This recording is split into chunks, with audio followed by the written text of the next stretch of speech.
Hey, this is Josh with Budget Mechanic. Today I'm going to be showing you how to replace the stabilizer links on this 1999 Toyota Corolla. So let's get started.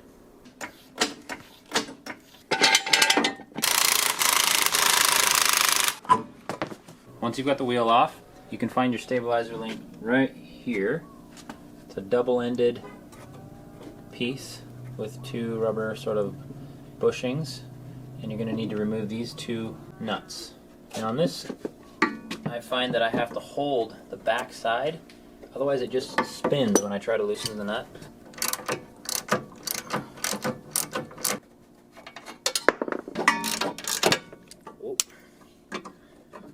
So this one was really sticky and I couldn't get the shaft to stop spinning with my needle nose, so I got a pair of vice grips on here to hold it.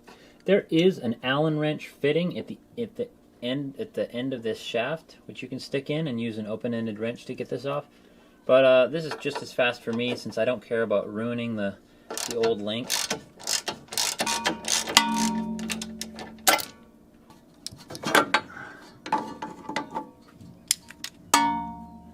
Okay, so I'm just going to compare my new part with the old, make sure that this one is a replacement.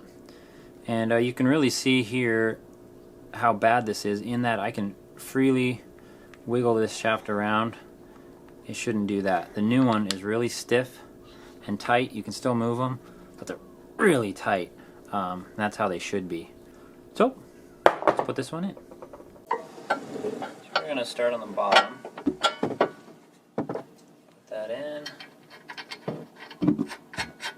Usually on a fresh link like this, you don't have to hold the inside because it's nice and stiff. It'll allow you to tighten the nut all the way up.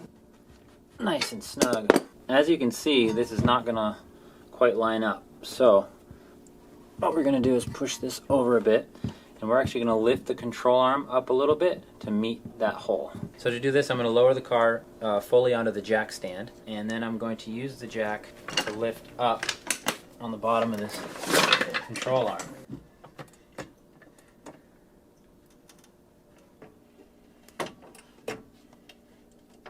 Once I have it even, I'm just going to kind of maneuver this into place. You can kind of wiggle the stabilizer bar around a little bit by hand.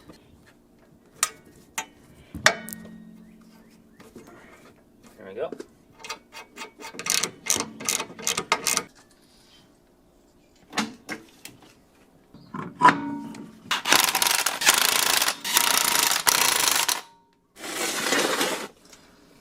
So there you go, pretty simple job. I hope this was helpful. Thanks for watching. If you haven't already, please subscribe, and we'll see you next time.